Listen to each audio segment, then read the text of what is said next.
Lawmakers are salivating over a pumped-up COVID relief bill under President Biden and the Democratic Congress.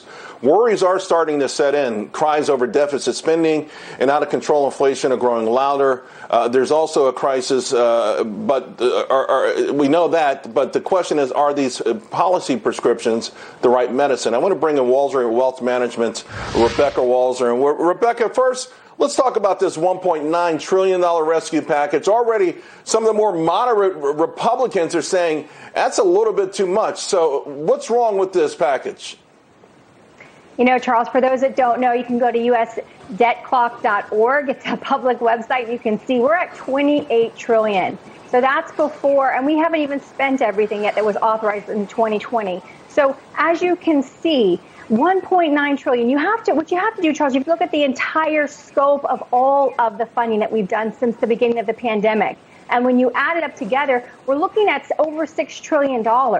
And that's the problem. $6 trillion when the entire U.S. debt since the creation of our country is $28 trillion, not counting unfunded liabilities. And you can see that we're just spending it too fast. And we need to switch over to the model of reopen business and let's get some taxes coming in.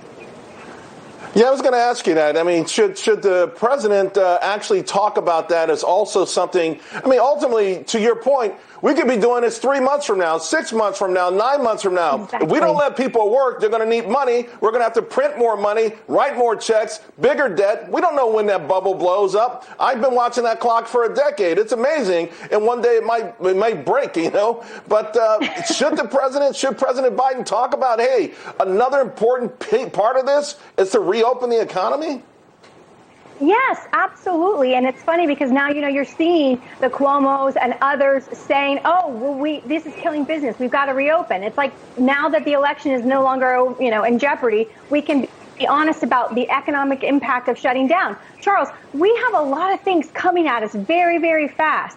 And if the right logical decisions are not made here, if we just, you know, placate different groups with more money and more money and more money, we're looking at the destruction of our economic viability in the long run. But let's look at the very immediate term. We've got the killing of the Keystone Pipeline. We've got the Washington Post saying that they've already confirmed they will ban fracking. So you've got American energy independence now at jeopardy. You've got the global reset that is due 26th to the 29th. What is the impact of that? We've got a lot of big things coming out of the gate of this new administration. And if we go down the wrong road here, this isn't going to be the year that I know we can have. We can have a tremendously great 2021, but it's got to be about getting back to work, back open, and it cannot be stimulate, because we do not have the ability to do that.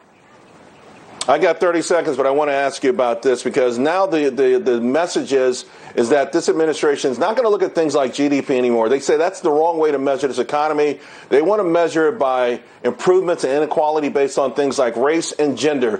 What's your thoughts about that? That, you know, all these policies will be driven towards social justice rather than traditional ways of measuring success. I'd say when you switch your economy from being about economic metrics, you know, fundamental principles of business and GDP, which is what we're used to dealing with, the reality of economics, to social justice issues, you have transitioned your country without officially labeling it. You've transitioned to a communistic, socialistic government. That is how these things are governed. The economy exists and socialism and communism for the good of the people. And so what you're doing is you're basically changing the economic and political character of America without saying what you're doing. You're just trying to say, well, we're just now going to look at these things and economic, barometers don't matter. And that is a fundamental transformation of America without labeling it as such. Rebecca, we're out of time. I want to pick this conversation up with you next time you're on the air because it's fascinating and it's nuanced and we're going to keep talking about it. Thank you very much. Always appreciate your passion and your knowledge. Well, the great blue state